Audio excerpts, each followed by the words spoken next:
This is the most productive aeroplane factory in the world. Boeing's Renton plant outside Seattle builds the 737 in all its configurations for customers globally. To build 42 planes a month, you need a pretty sophisticated, pretty huge production line. It takes 9 days for a plane to do this loop and be assembled. Let's break that down.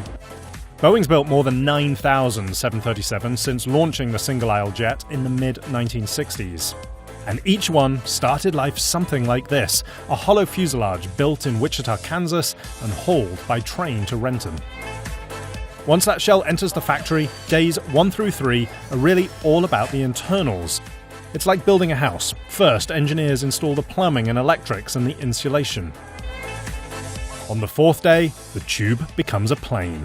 The wings go on, along with the vertical fin or tail. Workers align them with laser guidance. This is when they fit the landing gear too. Day 5 is for the horizontal stabilizer install and the start of functional tests. Engineers are putting wiring in now for flight control and finishing the internal floorboards. They start building the interiors up, the galleys and the bathrooms. Then, on day 6, the plane comes alive. That flashing red light means there's power to the airplane. Large-scale tests are now possible. Like, does the landing gear retract properly? It had better. The next time it's folded away will be when this plane takes off for the first time. Day 7, and the plane's weight is set on its own wheels, and the engines are fixed to the wings along with their own network of wires, cables and tubes. All through the build, systems are checked and rechecked, and day 8 is a critical test of the flight control surfaces, the flaps, and the flight deck itself, the cockpit. All these parts have been checked in isolation.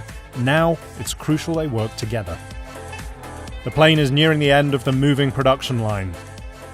On day 9, the customer gets to do a walkthrough inspection before it's towed out of the factory. Born, in a way, into the big wide world.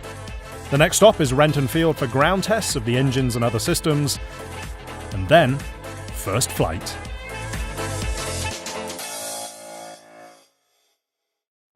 So you can see, like down there, there's a person there with a what looks like a pile of trash, but if you look closely, it's just that they're going through mobile phones and stripping out parts from them.